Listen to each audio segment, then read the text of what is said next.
Hello everybody, कैसे हैं आप सब लोग। मैं हूं श्वेतांक। उम्मीद है आप सब लोग अच्छे होंगे, चंगे होंगे, अपने मेंटल और अपने प्रोफेशनल फ्रंट दोनों में ही अच्छा कर रहे होंगे। बहुत अच्छा लगता है जब आप लोगों का प्यार मिलता है वीडियोस के थ्रू। हमारी पिछली वीडियो डिप्रेशन पे थी और आज हम बात करने वाले हैं एंग्जाइटी के बारे में। क्या होती है एंग्जाइटी, क्या क्या है ट्रिगर्स एंग्जाइटी के, क्या क्या सिम्टम्स हैं, इन सब बारे में बात करेंगे और ये भी बताएंगे आपको कि कैसे इस फॉल्स अलार्म को मैनेज किया जा सकता है। कहीं जाइएगा नहीं और वीडियो को पूरा जरूर देखिएगा। चलिए शुरू करते हैं।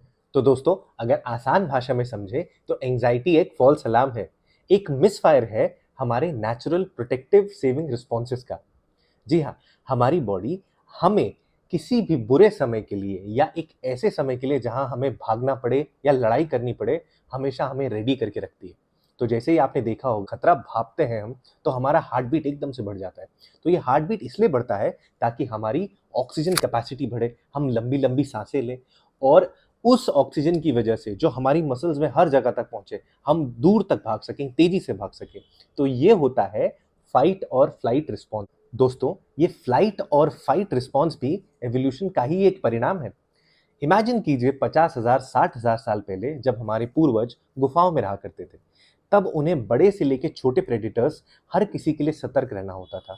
तो तब जाके ये रिस्पॉन्सेस हमारे ब्रेन में डेवलप हुए। अब जब ये दुनिया पूरी बदल चुकी है, अब हम बड़े बड़े प्रेडिटर्स से बहुत सुरक्षा में रहते हैं, हमारे पास घर है जहाँ पे हम रहते हैं, पर ब्रेन का वो परसेप्शन अभी भी वैसे का वैसा ही है। हमारा एमिगडाला जो इस फंक्शन को ट्रिगर करता है, रिस्पॉन्सिबल है, वो कभी कभी मिसकैलकुलेशन कर बैठता है। उस एमिगडाला के लिए एक बड़े हाथी और एक फाइनेंशियल डेंजर जिसमें आपको लगता है कि आपका बहुत लॉस होने वाला है, या उसके बारे में सोचने पर भी वो रिस्पॉन्स ट्रिगर हो सकता है। दोस्तों, इसी मिसकैलकुलेशन, इसी मिसफायर को हम एंग्जाइटी कहते हैं। तो दोस्तों, एंग्जाइटी दो प्रकार की होती है। सबसे पहली होती है जनरल एंग्जाइटी डिसऑर्डर, जहां पर एक व्यक्ति को किसी पर्टिकुलर इवेंट की वजह से, किसी पर्टिकुलर याद की वजह से कोई ऐसा मिसहैपनिंग होती है जिसकी वजह से उसको वो एंग्जाइटी का अटैक बार बार आता रहता है। तो उसके बारे में जब वो सोचेगा या उस पर्टिकुलर माहौल में जब वो आएगा तो वो एंशियस फील करने लग सकता है।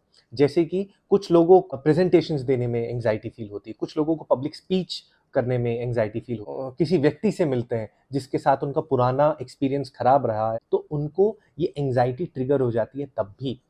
और दूसरी होती है सोशल एंग्जाइटी डिसऑर्डर। यहाँ पर लोगों को सोशलाइज करने में प्रॉब्लम होती है, उनको लगभग दूसरे लोगों से मिलना एक एफर्ट लगता है। जनरली ये प्रॉब्लम इंट्रोवर्ट्स को होती है। तो जहाँ पर उनको लगता है कि यार ये आदमी हमसे पता नहीं क्या पूछ लेगा, या इसका आंसर हम दे पाएंगे नहीं दे पाएंगे, क्योंकि उनके पास्ट एक्सपीरियंसेस शायद ऐसे कुछ रहते हैं या कुछ चाइल्डहुड के कुछ ट्रॉमा रहते हैं। तो ये एंग्जाइटी डिसऑर्डर उन लोगों को हो जाता है। तो दोस्तों, एंग्जाइटी और फोबिया दोनों अलग हैं। फोबियाज वो होते हैं जहां पर लोगों को किसी पर्टिकुलर चीज से प्रॉब्लम होती है, जैसे कि कुछ लोगों को पानी से प्रॉब्लम होती है, कुछ लोगों को हाइट से प्रॉब्लम्स है विद स्पाइडर्स। तो ये सारे फोबियाज है। फोबियाज और एंग्जाइटी ये दोनों की दोनों अलग चीज है, दोनों के दोनों अलग मेंटल डिसऑर्डर्स है। दोस्तों, एंग्जाइटी 5 फैक्टर्स की वजह से ट्रिगर होती है। क्या क्या है ये फैक्टर्स, अब इन्हें जानते हैं। पहला फैक्टर है जेनेटिक्स का।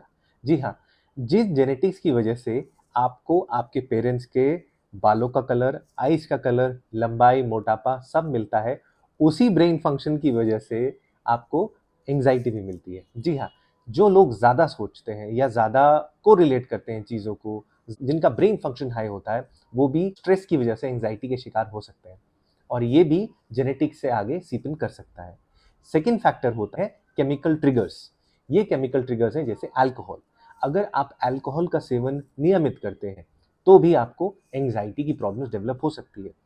इनके साथ साथ अगर marijuana का भी इस्तेमाल करते हैं तो वो भी एंग्जाइटी को ट्रिगर करता है। इसके अलावा अगर आप किसी मेडिकेशन में हैं, कुछ मेडिकेशन की साइड इफेक्ट्स की वजह से भी एंग्जाइटी ट्रिगर होती है। दोस्तों, थर्ड और मैं कहूँगा सबसे इम्पॉर्टेंट है जो एक्सटर्नल स्ट्रेस होता है। ये स्ट्रेस कैसे भी हो सकता है। कुछ लोगों को अपनी जॉब का स्ट्रेस होता है, कुछ लोगों को अपनी पर्सनल लाइफ से कोई स्ट्रेस है, कोई प्रॉब्लम चल रही है जिसका स्ट्रेस बहुत ज़्यादा होता है, वो दिमाग में उसके बारे में सोचे जा रहे हैं, तो दोस्तों वो भी एंग्जाइटी को ट्रिगर करता है।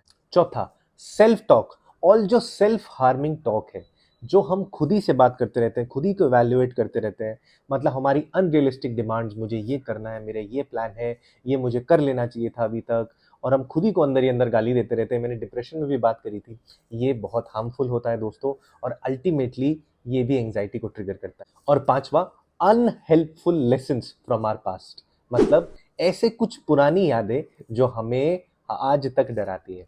इसका एग्जाम्पल समझने के लिए, अगर आपका कभी एक्सीडेंट गाड़ी में बैठकर हुआ होगा, तो अगली कुछ बार से जब आप गाड़ी चलाते हैं तो वो आपको चीज़ हॉन्ट करती है, आपको प्रॉब्लम होती है। आप उस हाईवे से जा रहे हैं या आप उस टनल से निकल रहे हैं, तो आपके वो रिस्पॉन्सेज दोबारा ट्रिगर होते हैं और आपको एंग्जाइटी फील हो सकती है।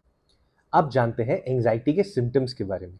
एंग्जाइटी जब हमें होती है तो ऐसी क्या-क्या चीज़ें हैं जो बॉडी में हमें महसूस होती हैं। आपको इन चीज़ों को समझना बेहद ज़रूरी है। तो दोस्तों, ये भी चीज़ें उसी अकॉर्डिंग चलेंगी, वही फाइट और फ्लाइट रिस्पॉन्स के अकॉर्डिंग ही चलेंगी जिसे हमें नोट करना है, और यही हमें छुटकारा दिलाएगा, यही एपिसोड को मॉनिटर करना हमें पता लगाएगा कि क्या हमें एंग्जाइटी हो रही है और हमें इससे डील कैसे करना है। तो सबसे पहली जो चीज़ होती है वो है हमारी मसल्स में टेंशन आ जाना। मसल्स टेंशन मतलब मसल स्टिफ। इसकी वजह से क्या क्या होगा? ट्रेम्बलिनेस। ट्रेम्बलिनेस मतलब आपके हाथ कांपने लगेंगे, आपको थोड़ी वीकनेस भी फील होगी।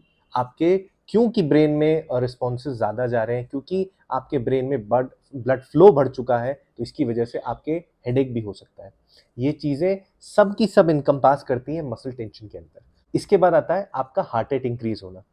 जिन लोगों को एंग्जाइटी की प्रॉब्लम होती है वो ये जानते हैं कि जब वो किसी एपिसोड के बारे में सोचते हैं या किसी एंग्जाइटी के एपिसोड में होते हैं, उस दौरान उनका हार्ट बीट बहुत ज़्यादा बढ़ जाता है। बात करी तो मुझे ये भी पता चला कि लोग बताते हैं कि उनका हार्ट ऐसे धड़कने लगता है जैसे वो छाती से बाहर आ जाएगा।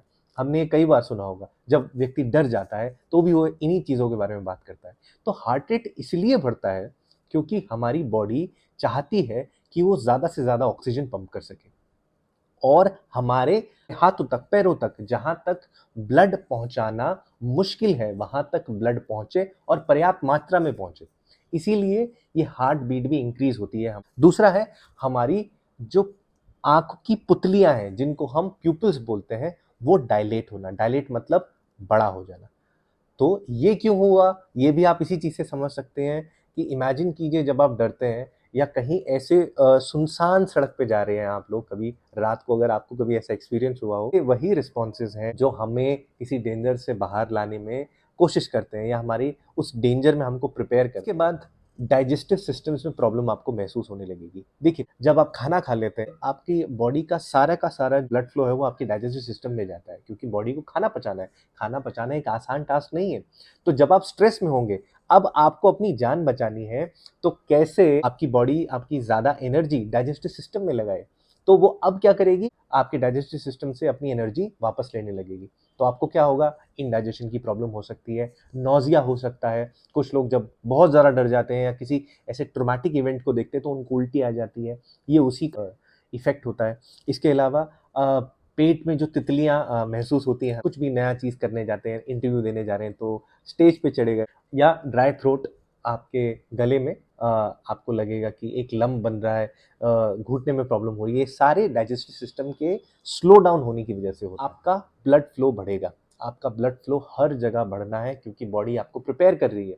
अब ये एक एंग्जाइटी का अटैक है, ये आपको एंग्जाइटी महसूस हो रही है, आप मिसकैलकुलेट कर रहे हैं, ये आपकी बॉडी को नहीं पता, तो बॉडी का ब्लड फ्लो बढ़ेगा, जैसे मैंने पहले भी बताया। इसकी वजह से जैसे लोगों को ये होता है कि हाथ पैर ठंडे पड़ जाना, तो मेरे हाथ पैर ठंडे पड़ रहे हैं, ये भी इसी का एक इफ़ेक्ट है ब्लड फ्लो बढ़ने का। ये भी इसका एक इफ़ेक्ट है कि आपको टिंगलिंग, एक नमनेस का, डिज़ीनेस होने लगती है, आपको लाइट हेडेडनेस या सर जो है वो झूमने सा लगेगा, ये भी एक इफ़ेक्ट्स होते हैं जो एंग्जाइटी के एपिसोड में आते हैं। इसके बाद आपको कॉन्संट्रेट करने में ट्रबल होता है, क्योंकि आपकी बॉडी एक ऐसे एपिसोड से गुज़र रही है जहाँ वो चीज़ों को बहुत ज़्यादा ऑब्जर्व कर रही है। तो यहाँ पर आप किसी एक पर्टिकुलर चीज़ पे कॉन्संट्रेट नहीं कर पाएँगे, या आपको, या हमारी मदर्स के लिए मैं एक एग्ज़ाम्पल देने लगता हूँ। जैसे कभी-कभी ऐसा होता है कि कोई बहुत स्पेशल गेस्ट आ रहा है और आपको बहुत कुछ प्रिपेयर करना है, और आप उसी प्रिपरेशन में लगी हुई हैं, और पर क्या होता है, क्योंकि आप इतना स्ट्रेस ले लेती हैं, तो वो एंग्ज़ायटी होने लगती है आपको। तब वहाँ पर क्या है, आप कॉन्संट्रेट नहीं कर पाती, क्योंकि आपकी बॉडी डरी हुई है। इसीलिए आपको कंसंट्रेशन में प्रॉब्लम आए। तो दोस्तों ये थे फिजिकल सिम्टम्स जो आप अपनी बॉडी पे महसूस करेंगे जब आपको एंजाइटी परेशान कर रही होगी। अब इसके बाद देखेंगे साइकोलॉजिकल सिम्टम्स के बारे में। तो साइकोलॉजिकल सिम्टम्स में सबसे ज्यादा आता है एक्सेसिव वरीइंग। कहीं आप हर चीज को लेके ज्यादा सोचने तो नहीं लग गए हैं? क्या आप हमेशा, आपका कुछ लोगों का पास टाइम ये बन जाता है कि कहीं बैठ जाना आराम से और बस अपनी पुरानी चीज़ों को, जो आपके साथ इवेंट्स हुए उनको सोचते रहना और फिर और परेशान होना। तो ये एक बहुत बड़ा सिम्पटम होता है एंग्जायटी का। इसके अलावा आपने सुना होगा लोगों को कि मतलब शांति नहीं है, मतलब मेरा दिमाग शांत नहीं रहता। कई साल हो गए मतलब मुझे शांत हुए क्योंकि आपका ब्रेन शांत ही नहीं हो रहा है। आपका ब्रेन बार-बार सोचे जा रहा है किसी चीज़ों की वजह से। आप खुद ही उसको ऑक्यूपाई कर रहे हो। ब्रेन को हमेशा परसेप्शन हो रहा है कि मुझे इस चीज़ से खतरा है, मुझे इस चीज़ से खतरा है। तो ये करना बहुत गलत है और ये एक बहुत बहुत बड़ा सिम्पटम है एंग्जायटी का। तो अगर आपको ये साइकोलॉजिकल सिम्पटम्स और इससे पहले जो सारे सिम्पटम्स, मैं फिर से एनलिस्ट कर देता हूँ, ये सारे सिम्पटम्स जिसको पाल्पिटेशन कहते हैं, पाल्पिटेशन मतलब तेज हार्ट रेट होना, स्वेटिंग होना, जैसे ट्रेमर्स आना, हाथ पैर कांपना, जैसे कोल्डनेस महसूस होना, जैसे स्टमक अपसेट रहना, नौजिया होना, अगर ये सारे सिम्पटम्स आपको महसूस हो रहे हैं तो किसी साइकियाट्रिस्ट को दिखाना बेहद ज़रूरी है। किसी साइकियाट्रिस्ट की हेल्प लीजिए। आपको एक मेंटल प्रॉब्लम हो सकती है जिसकी मेडिकेशन के थ्रू और थेरेपी के थ्रू हम उसको ट्रीट कर सकते हैं। तो दोस्तों अब बात करते हैं कुछ टिप्स और ट्रिक्स की जिससे आप, अगर ये एंग्जायटी के एपिसोड्स आपको हो रहे हैं तो उसको मैनेज कर सकें। सबसे पहले तो ये कहते हैं the more you know the better you can manage it. जी हाँ, एंग्जायटी की ये बात है कि आप जितनी इसके बारे में जानकारी लेंगे, जितनी नॉलेज लेंगे, जैसे अभी आपसे मैंने सारी बातें करी, तो अगर ये चीज़ के लिए आप अवेयर रहेंगे कि हाँ, मेरी बॉडी जो कर रही है एक रिस्पॉन्स है, या आप समझेंगे कि फाइट और फ्लाइट रिस्पॉन्स क्या होता है, क्या मैं किसी चीज़ से व्यर्थ तो नहीं डर रहा, क्या मैं किसी चीज़ के बारे में बस ज़्यादा सोच के अपनी बॉडी को कॉन्शियस तो नहीं कर दे रहा। अगर आप इन सब चीज़ों से अवेयर रहें तो आप इन बेटर मैनेज कर सकते हैं। इसके बाद मैनेजमेंट पे ही हम बात करें तो जैसे अगर कोई भी एक ऐसा इवेंट है जिसमें आपको लगता है कि हाँ, मैं उस इवेंट में डरता हूँ, जैसे कुछ लोग स्टेज पे जाने से डरते हैं, तो इसका सबसे अच्छा हेल्प जो होती है वो होती है कि पहले प्रिपेयर कर लेना। पहले उस सिनेरियो को एक बार अगर अपने दिमाग में आप आंख बंद करके सोचें कि ये मैं स्टेज के ऊपर चढ़ा, ये मैंने अपनी स्पीच डिलीवर करी, देखिए मुझे कोई प्रॉब्लम नहीं है, मेरी प्रिपरेशन पूरी है। तो अगर ये एक एपिसोड, अगर आप उस सीन को पहले अपने ब्रेन में, अपने ब्रेन के थिएटर में एक बार घुमा लेंगे, उसको आराम से देख लेंगे, हर एंगल से देख लेंगे, तो फिर आप शायद ज़्यादा अच्छे से प्रिपेयर होंगे। तब आपको वो जो रिस्पॉन्स है, वो जो एंग्जाइटी का रिस्पॉन्स है, वो ट्रिगर नहीं होगा। इसके बाद एक अच्छी डाइट लेना और थोड़ी एक्सरसाइज करना भी एंग्जाइटी में मिरेकुलस रिजल्ट आपको ऑफर कर सकता है।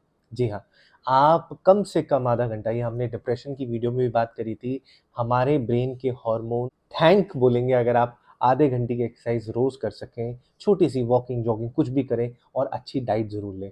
और दोस्तों last but not the least, अगर आप कर सकें तो प्लीज़ कम से कम 20 मिनट से आधे घंटे का एक मेडिटेशन सेशन ज़रूर करें। आपकी बॉडी मेडिटेशन के दौरान वाक़ई शांत होती है।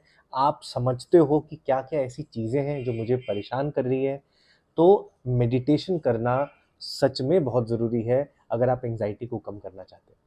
तो दोस्तों आज हमने कवर करा एंग्जायटी के बारे में, क्या थे इसके ट्रिगर्स, क्या हैं इसके सिम्पटम्स, कैसे इसको मैनेज कर सकते हैं। मैंने कुछ एस्पेक्ट छोड़े हैं जैसे हाइपोकॉन्ड्रिया, ये एक डिटेल्ड वीडियो मांगते हैं जिनके लिए एक अलग से वीडियो बनानी है और मैं आगे बनाऊंगा।